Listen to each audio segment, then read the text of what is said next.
മനുഷ്യജീവിതത്തിൽ അകാരണമായ ഭാരം വന്ന് മൂടിയിട്ട് ജീവിതം ആടിയുലയുന്ന ഒരു വൃക്ഷശിഖരം പോലെ അങ്ങോട്ടും ഇങ്ങോട്ടും ചാഞ്ചാട്ടം നടത്തുന്നെങ്കിൽ സ്തോത്രം, ഒരു പർവ്വതം ഉറച്ചു നിൽക്കുന്നത് പോലെ ദൈവത്തിൽ ആശ്രയിക്കുന്നവൻ യേശു ക്രിസ്തുവിൽ ഉറച്ചു നിൽക്കണം.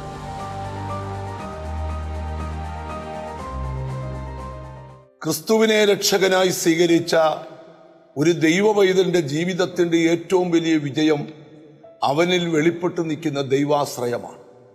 പൂർണ്ണമായിട്ട് ആര് ദൈവത്തിൽ ആശ്രയിക്കുന്നോ അവന്റെ ജീവിതത്തിന്റെ എല്ലാ മേഖലകളെയും ദൈവം കാവൽ ചെയ്യുന്ന ദൈവമാണ്. ഇന്ന് സങ്കീർത്തന പുസ്തകം 125 അധ്യായത്തിന്റെ 1-ാമത്തെ വാക്യമാണ് നമ്മൾ ധ്യാനിക്കുന്നത്. യഹോവയിൽ ആശ്രയിക്കുന്നവൻ കുലുങ്ങാതെ എന്നേക്കും നിൽക്കുന്ന സിയോൻ പർവ്വതം പോലെയാകും. ഇവിടെ ദൈവത്തിൽ ആശ്രയിക്കുന്ന ഒരു മനുഷ്യന് കുലുക്കമില്ല എന്നാണ് സങ്കീർത്തനക്കാരൻ വെളിപ്പെടുത്തുന്നത്.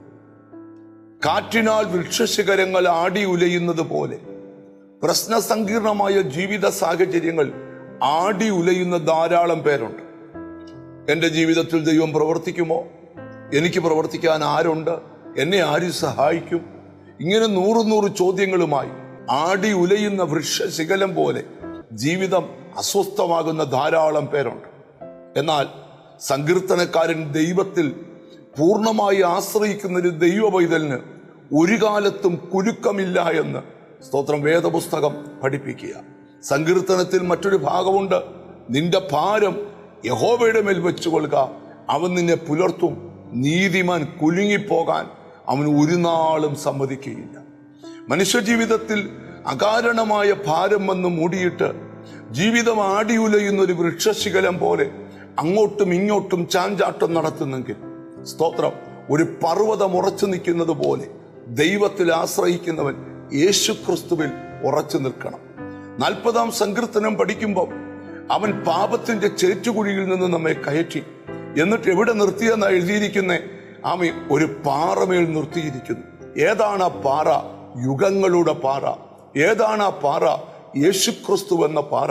പഴയ നിയമത്തിൽ ആവർത്തന പുസ്തകത്തിൽ ഒരു വാക്യമുണ്ട്, അവരുടെ പാറ പോലെയല്ല നമ്മുടെ പാറ, അതിന് നമ്മുടെ ശത്രുക്കൾ സാക്ഷികൾ.